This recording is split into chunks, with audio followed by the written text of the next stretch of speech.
There it is. I'm sorry. Oh, I'm not used to don't doing this. don't start off the interview. You made it. You're here. I appreciate. And the problem things having me. Sorry. I'm just gonna say it again, but I just moved new apartments like 2 days ago. So I'm still getting settled in and all that. So it's been a busy week total, and I'm Mhm. still trying to figure everything out today. So I'm kind of everywhere. That is all right. That is fine. So first off, well, yeah. First off, I do want to say that I have somebody in the following that's going to capture some questions from the people who may be talking, so that we can have something good. If a good question comes up, we'll go ahead and catch that. I'm not expecting this to be like a half hour long conversation. I'm thinking it's probably going to be about 10 minutes or so. And if it just goes that way, it goes that way. So, so real quick, my name is Dumelin, at least on here, or TikTok Felice. Sorry, TikTok Felice is one of the most pompous names I could think of. I hope people find. Um, and one of the topics that I try to think about profound things or things that I would want to pass on to my children. That's what I imagine that I'm like. These are the things that I want them to know who their dad was about if they need to check many years from now. I want them to know, I want them to have some things to think about, but also challenging the status quo for today. Now, in my journeys, I ran into you or you ran into me. I don't know who found who first, but um, I really enjoy a lot of the things that you talk about, the content that you have, the drive that you have, and so many of the things that we have agreed on when it's come time to confront some things that we find morally dubious, but also the way that we've been addressing those. So, um, just wanted to tell everybody how I met you and a little bit of background of why I'm excited to have you on. So, take it away tell us about yourself. Yeah, sure, no problem. Yeah, I don't know how we found each other, but I know I'm happy we did. We do have similar views on a lot of different things, and I think it's very great to find like-minded people on certain platforms to be able to share the message. And it's always good to know that it's not only you sharing like the same positive message out there; other people are doing it as well. It's always a positive for me. A little bit more about myself. I am an educator around violence prevention. I actually work for the domestic violence center, and a lot of the work that I do that actually taught me a lot of things that I do now is around engaging men and boys, and also young people in any violence in relationships, as well as any violence against women. Um, I've been doing work for almost 4 years now. Um, that's kind of about me and my background a little bit. I'm Haitian, so I kind of grew up in this Caribbean kind of household. Of course, you learn a lot of those kind of masculine or ideals, what it means to be man, those different things that we all kind of learn in our lives. So I had to learn a lot of those things and unpack a lot of those things. I still am. So that's kind of who I am. All right. Well, thank you for that. So that's a bit of the background of who you are. So we know about what you do for a living, but what do you do to live? What do I do to live? Um, Personally, I travel a lot. I do a lot of traveling. Well, before COVID, I did a lot of traveling. I'm trying to get back into it now that things are quote unquote getting better. Not really, but Yeah, yeah, yeah. That's yeah.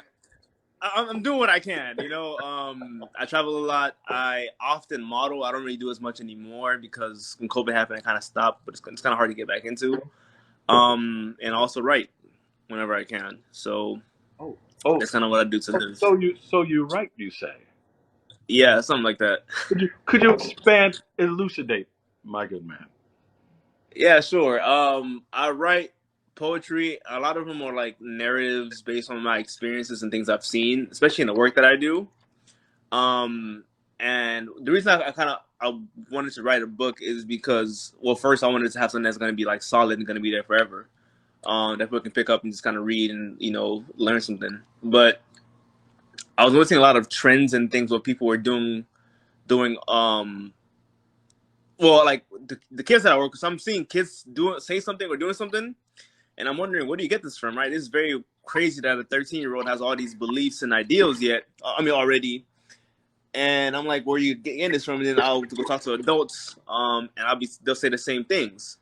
So I'm like, it's either the adults are teaching the kids this, or the adults are just kids that never grew up, right? So I'm gonna ask for a little rewind on that and then expansion. What was that statement again? the statement was, it's either the kids are learning it from adults, or the adults are just kids that never grew up. Um, so I wanted to kind of like talk about that. That's what my first book was. A lot of it is kind of like learning things from your childhood, and also how it impacts you as you get older. Your first book, Um, vulnerability, right? yeah. No, first book is accountability. My second book was vulnerability. What was it? Oh, the first book was accountability. Now, the Mm-hmm. accountability book, I'm just going to plug that real quick. Sorry to interrupt. Just want to make sure that anybody listening. So, accountability book, the subtitle is The Fact or Condition of Being Accountable, Responsible. Just basically a definition of it. It is on Amazon for sale under the title, the name Pierre Fleury. So you can find it up there. Do you sell your books directly?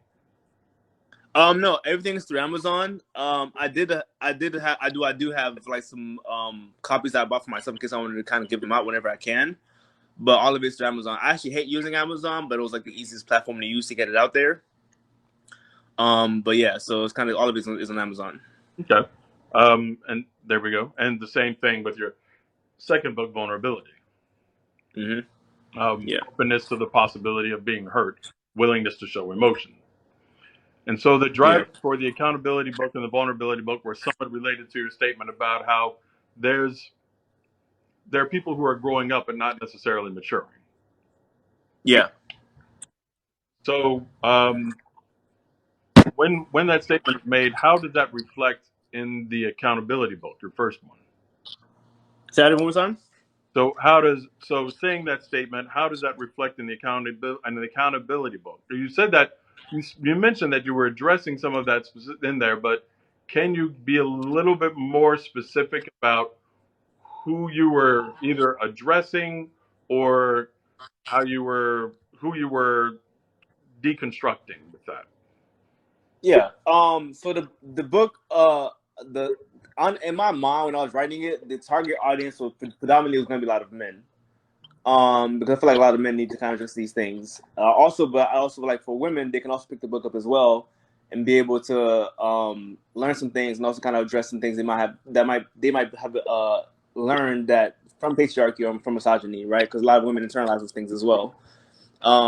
But predominantly the audience is a lot of men, so I'm seeing a lot of men who are, like you said, are growing up but not really maturing, right? Because especially like in elementary school, we're taught to see girls this one way, and like that the girls are dumb, or girls are this, girls are weak. And then of course elementary school, people think it's just playful, but as we see grown men that have the same kind of beliefs, right? So that's kind of what I mean by it. And also just kind of learning, like growing up, like learning, oh, we got to be like tough it out, be a man, or always be strong, always be tough, whatever it is. And then we see as we get older, men keep pushing that same narrative, and it's very harming for a lot of us. Um, so that's kind of what I wanted to address, kind of learning those problematic beliefs that we all had growing up. That's one of the things that we had in common. Um, even though like when issues about women have come up, I have made a point to really address the men. I mean, that's the realm that I can address. I'm not out here lecturing women about how to be women. That makes absolutely no sense. But Yeah, for sure. that's one of the things me and you both, I've seen us not really tag team directly, but basically we've been on that same vibe where we're just like, hey, like when we see some man who's trying to excuse bad behavior or trying to justify that, and we'll just and with the approach that we've taken, that I do believe you take, is it's not really that we're yelling or screaming at them and just basically bringing them down. We're like literally like, hey, my brother, my man, I I know where you were coming from with that. I was Yeah. there, but this is what I have learned since. This is how I'm asking you to look at it. What are you thinking? And that kind of approach, I think, is really needed because we need to reclaim masculinity. It's just we need to deconstruct it and then reclaim it and make it better. And my children will make it better, and we need to hold each other more accountable. For sure. Accountability book. Yeah, exactly. Right. It all ties in together, right? Hmm. Hmm. Um, yeah, no, it's interesting that you mentioned that. Is that like, yeah, my approach is I try to be patient with everybody, and I try to give calm responses.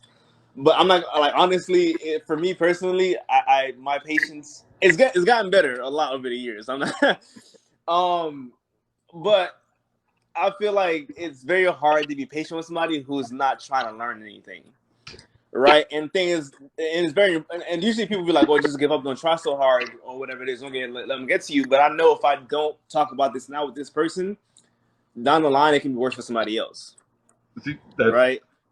Yeah, that's the thing, right? And it's like I have to go hard at some people because of the fact that it's not just about you and what you're doing; it's about how you can hurt somebody in the future, exactly. right? And there's that chance Like you said, that's why that you. when you're talking to them now, and a little bit down the line, they're going to be like, you know what? I have a different path I could choose because I have different Yeah, information to work with. exactly. Let's move on to your vulnerability book. So, Hmm. is a vulnerability book just a continuation of accountability, or is it an entirely different field? Honestly, how I do my books is I'll write the pieces and then think of a title. Um, and when I was writing the pieces for vulnerability, I was thinking of terms of relationships. Um, and I'm like, okay, so like, do I want to make this a series? How do I tie in this with accountability?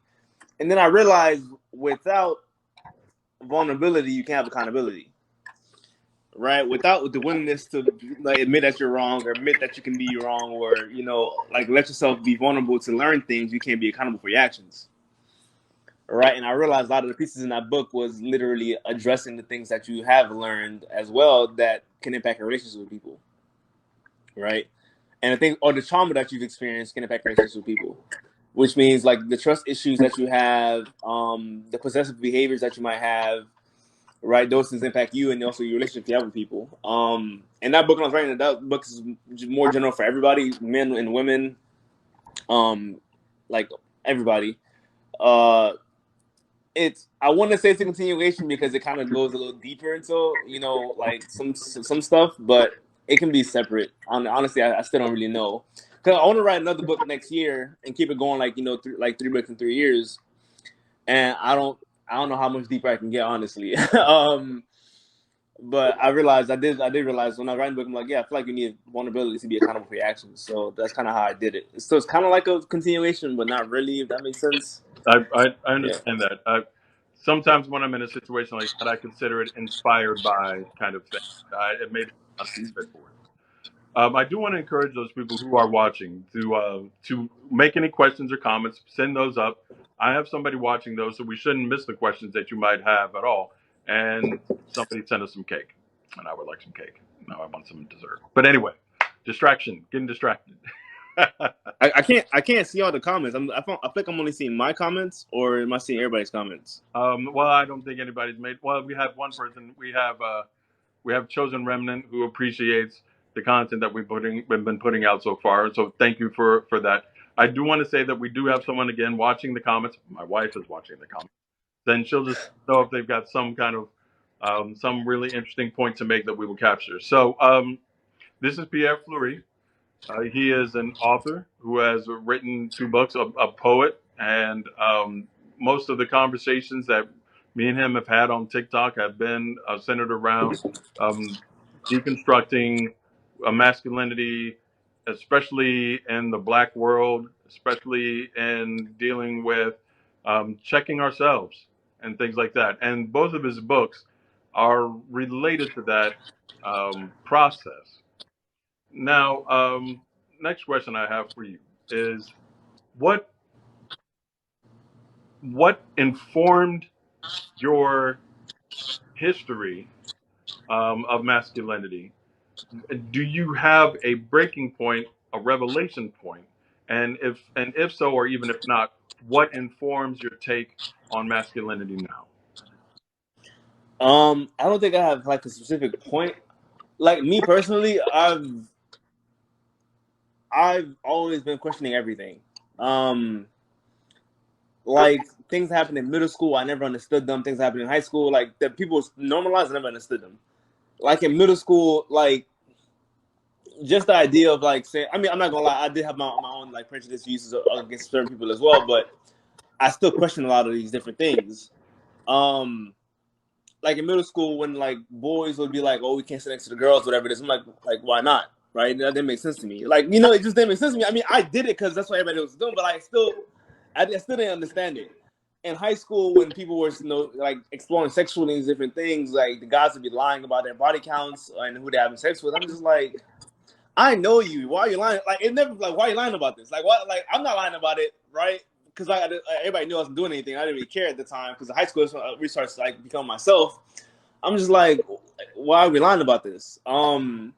Or even when they say like, "Oh, I got like 10 bodies and all the girls are virgins," it's like this is not adding up to me personally, right? And even in college, like, excuse me, like also like I never really got into a lot of drinking or smoke. I never drink or smoke. Um, so like people would do it, but they'll be like talking about how much they hate doing it.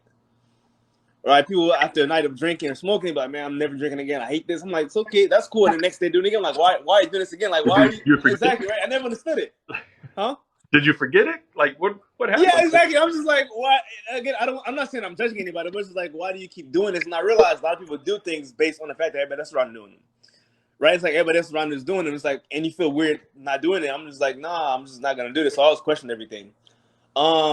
Now like I'm honestly now it's just unlearning everything. I'm still unlearning a lot of different things these days, but like now I have like a focus point what's like driving me, but it's really just I just want to become a better person and make sure I leave a legacy or leave messages to people so they become better people, like you're saying with your Can children. you Um, identify one trap you are really trying to keep black men, black or men out of? one trap I keep them out of. Um, like I don't want them to get caught up in their privilege, if that makes sense. Oh no, it Like makes sense, but I want you to tell me more about that. You don't want them to be caught up in their privilege. yeah, and I think it's something we all get caught up. I feel like when you, it's very easy to get trapped up in your privilege. And what I mean is that because black men go through so much, and we know they go through so much, they often forget that they're still men, right? And they often forget how much power that they hold and have in certain societies and certain worlds. And I feel like they get caught up in the idea that they're the victims and not they can never be oppressors. You know what I mean?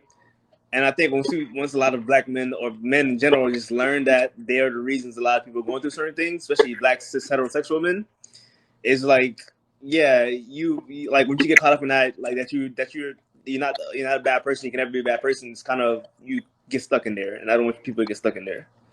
And I think when some people fail to grow and learn because they're stuck in their privilege. I I definitely see that. That reminds me, I do think it was W.E. Du Bois who brought up the idea of this dual. He was one of the first people to really write down intersectionality before it was called that, because he was bringing up the idea that a black man is a minority out in the world, and when he comes home, he is the authority of the household. And that intersection there is something that he articulated in his writings. But you were just talking about that a bit, in that the oppression that they feel might, well, let me rephrase this and put this in my own statement. What I'm hearing from you is the oppression that they feel is eclipsing their ability to be sympathetic, empathetic for those who they may be harming, oppressing, eclipsing, etc. Because they're Exactly. just focusing, Hmm. like, hey, I got to do with this, I got to deal with that, and then, but they just don't even consider that they've turned into the hurricane themselves, causing destruction. Exactly. Yeah, it's I know it's very hard to recognize because like privilege can be very blinding. Like especially like a lot of black men, they go to work and they have to deal with their white bosses, their white coworkers, and it's like of course it's very frustrating. And especially if you do that, if you deal with that for 8 hours a day, like 5 days a week, whatever, it's going to impact you for sure. But then you get home, and you still believe you're in that space of being oppressed, that you don't see that you're harming somebody else, right? And it's like a lot of black men don't let that guard down when they're at home anymore. It's like I say, got to be this tough figure everywhere I go. It's like, no, you don't have to be this person at home anymore, right? You're at home now. You can be vulnerable at home, right? You're with your family, you're with your friends, right? And a lot of times it's kind of hard to put that wall down, cause especially like if you experience it. It's actually interesting because in my book, it's kind of like my vulnerability is that we often go through trauma and we develop these traits due to our trauma. And against it's understandable, you might develop something because of the trauma you experience. But at some point in time, you would have to be able to let that go. I'm not, and I can't tell you when to do that, but you definitely have to let it go at some point in time in your life because it's going to hurt somebody else, Now, Chosen right? made a comment that I'd like to hear you respond. Chosen, actually, I don't know the pronoun, so I'm sorry it's not listed. But Chosen put in there that males are always trying to not look like they are weak when being a better person is what's important. And that was mentioned back when you were talking about how men were, uh, how you were encountering people who were drinking and things like that, and still going along with it. With that idea, do you think that there's credence about the whole weakness idea, or is there something else? I mean, you can wholeheartedly agree with that if you like. What do you expand on some motives? Yeah, I definitely agree with the comment, for sure. Just I like within the patriarchy, just men in general, we're not taught anything else but toughness. Like you're taught everything, so it's tough. Everything's supposed to be like brave about everything, and everything else comes after, right? And it's kind of hard to be a well-rounded individual if that's all you're thinking about, being tough all the time. And a lot of times it gets to the point where if it's between me being a good person and me being tough, I have to pick the toughness, right? Because it's what I'm pressured to do. I'm like my whole life, right? And like I said, we learn these things a lot of different ways. But so I'm talking about also like, and I think that's traumatic as well, right? As a young man, the young boy growing up, you're always taught to be tough, always taught to be suck it up and deal with it and tough it out. That's traumatic, right? And so I'm saying like we The learn these things, and I repression, understand you learn these things, it's the huh? repression of your identity, it's the repression of emotion, and it's the repression Mm-hmm. of the sense of good and evil because you aren't doing what you think is right.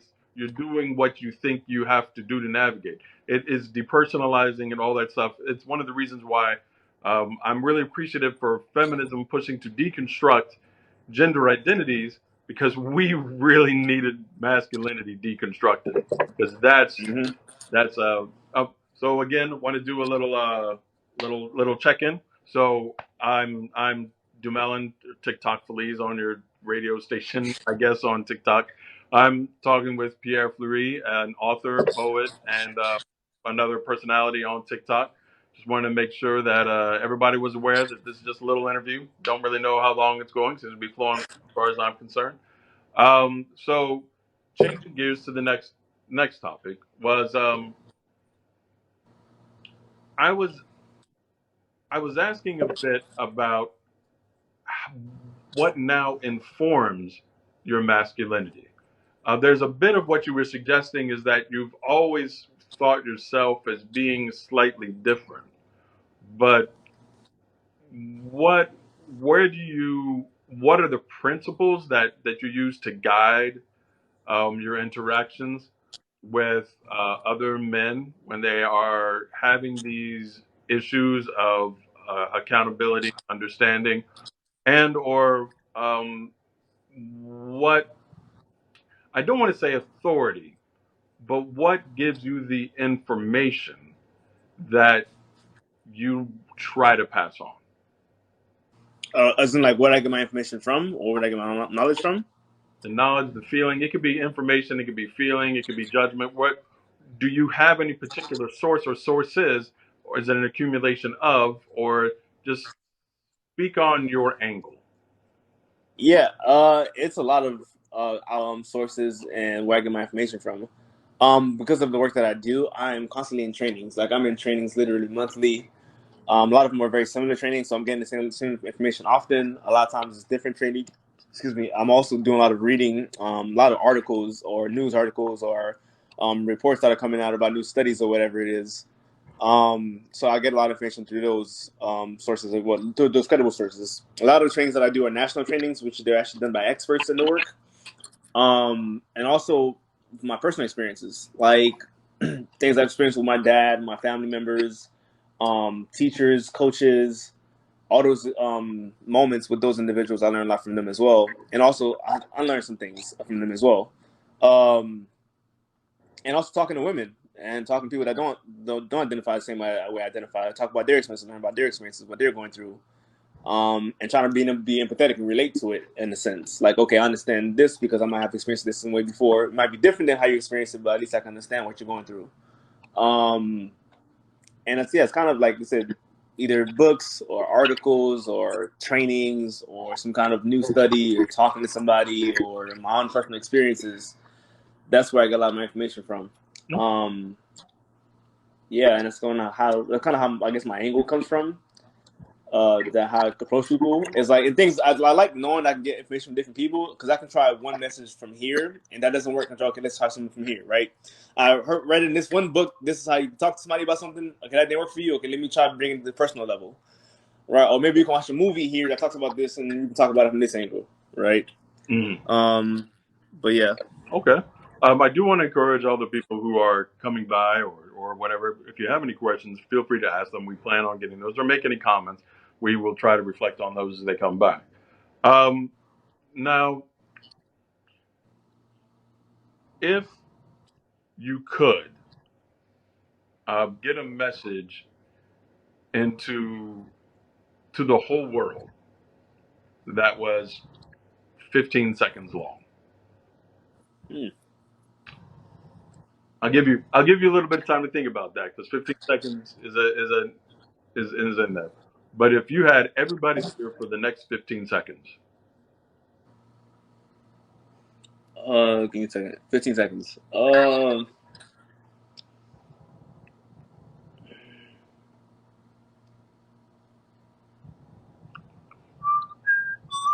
I guess I would say the best way to learn something is to unlearn what you already know.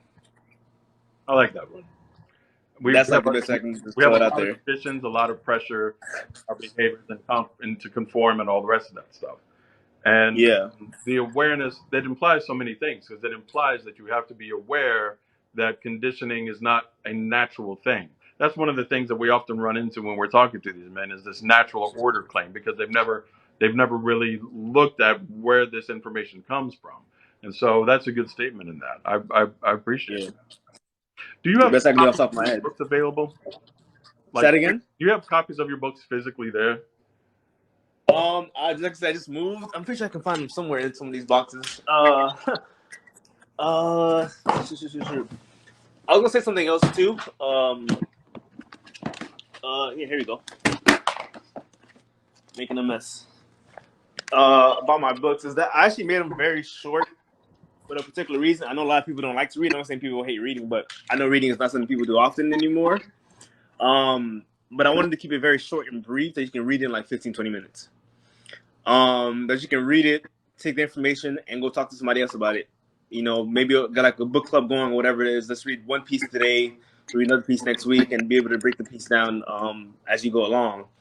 I didn't want to make anything too lengthy. You know, something you have to like, oh, I got to read this book tomorrow, next week, whatever it is. You pick it up as soon as you get it, read it for like 15 minutes, go to the gym, sit on the treadmill, you know, whatever it is, or your coffee shop, whatever it is, between lunch and dinner. You can read it very fast. And also you can read it multiple times if you need to. So that's why I always keep it short. I never want anything too long for anybody. And again, it's just kind of pieces to start conversations. But this is the first book right here, Accountability. This is how it looks. No, And this you is my chose a very plain and sharp cover. yeah. Was that was informing that decision? Not like I wanted people to know what they're reading, so I put definition on there.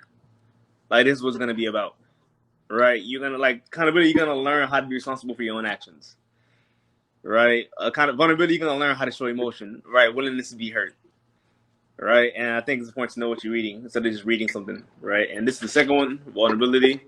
The colors was very hard for me to pick. I'm like, do I want to keep like what colors is a good color to pick? And I figured I'm black, might as well keep it, like keep some melanin in there. So yeah, but yeah, these are the two books that are out on Amazon. Gotcha. So for the last few minutes of this interview, I want to invite you to talk about blackness. So you were you mentioned that you are Haitian. Is it ethnically Haitian, or did you come over from Haiti? My background is Haitian. I was born in Florida though. I'm born and raised in Florida, but my mom and dad, my whole family is Haitian. So my whole background is Haitian. Okay. So with that, have you encountered tensions with American blackness? Not well in middle school. Yeah. Middle school was the worst place to be. Like honestly, I'm pretty sure everybody had the worst time in middle school. But at the time in middle school, it was very easy to pick on Haitians, especially in Florida. That was like the group that was easy to make fun of. Like you get called like dirty, or like you smell bad, or you don't speak English, all those different things. So it's just you're experiencing also like dark skinned Haitians experience colorism, also experience xenophobia as well. So you experience all those different things. But as I got older and tensions kind of eased up, I guess a little bit with the Haitian community. A lot of people love Haitians now, I guess. But not really much anymore. I think something I've recognized too. I mean, I think a lot of Caribbeans do this. Is that they have this sense? I guess it's like a classist mindset, or like this uppity kind of mindset, where it's like you're not black, you're Haitian, or you're not black, you're Jamaican, you're not black, you're whatever, as a sense of basically saying that you're not like them, right? And I think that's kind of like their own biases they have towards people because either seen on the news, seen on TV that black people are this, black people are that. And they kind of pass it on to their children because even like when Haitians come here, they tell their kids don't make friends with any black people, like be friends with only Haitians only.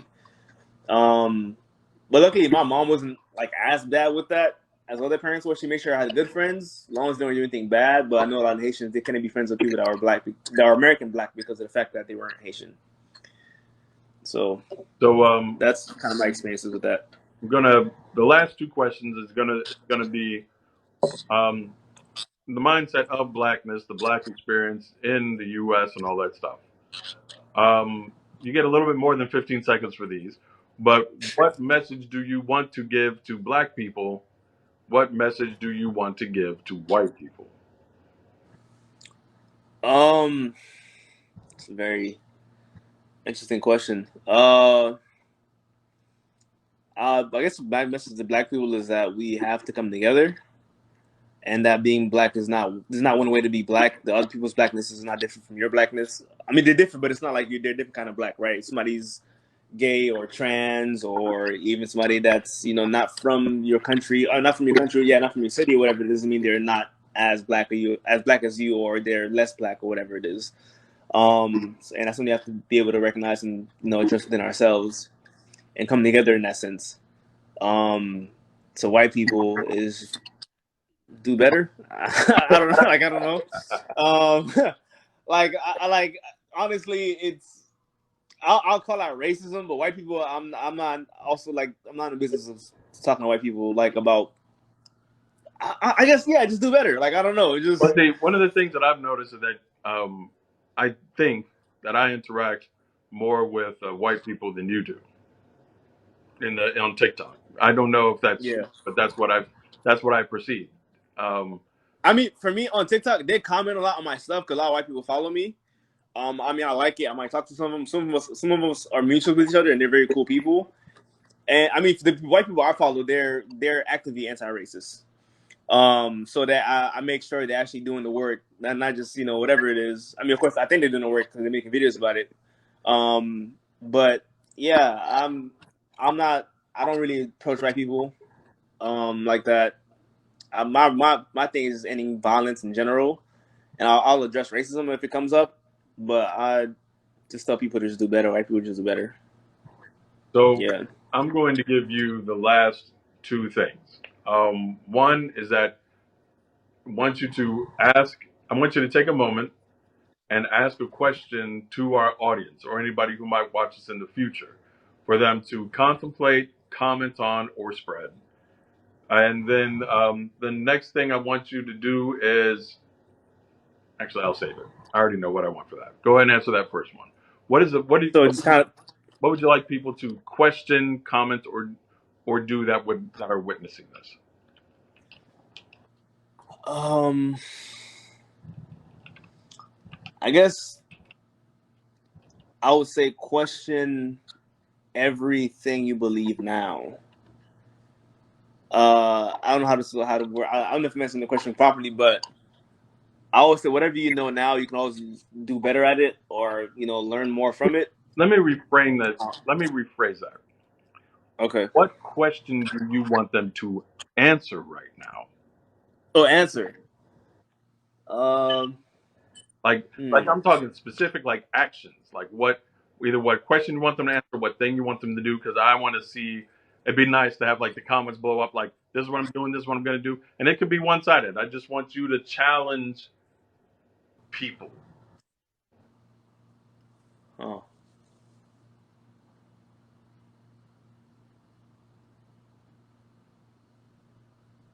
I'll say question I want to ask everybody is: do you feel? I got it. Does the message matter depending on who it's coming from? Is that a good question? I feel like that's a good question. Like Does asking the people message matter based on who it's coming based on the messenger. Yeah, based based on the on the messenger. messenger? Yeah, Message matter based on the messenger. yeah, No, that's something you can put on a bumper sticker. yeah. No, for sure. Like I talk to my kids about it all the time. It's like, does the message matter who it's coming from? Because like I'll and like okay, so for example, like people ask me questions about certain communities, and I'm like, I'll give you an answer here, but I'm also be like, well, you can also ask them yourself, right?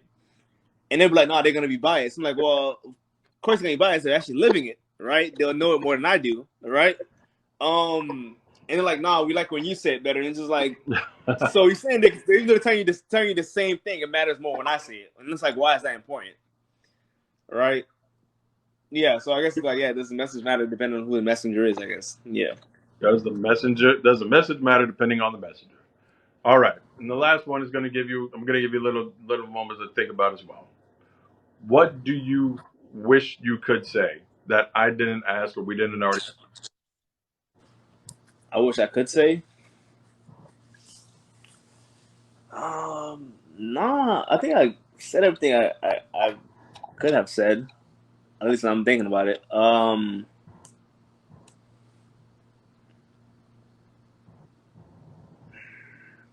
don't think I got anything for that one. No, that's fine. If I tapped it all, I'll be a little bit proud of myself. That's okay. Yeah, no, I think you did a pretty good job with the interviewing questions for sure.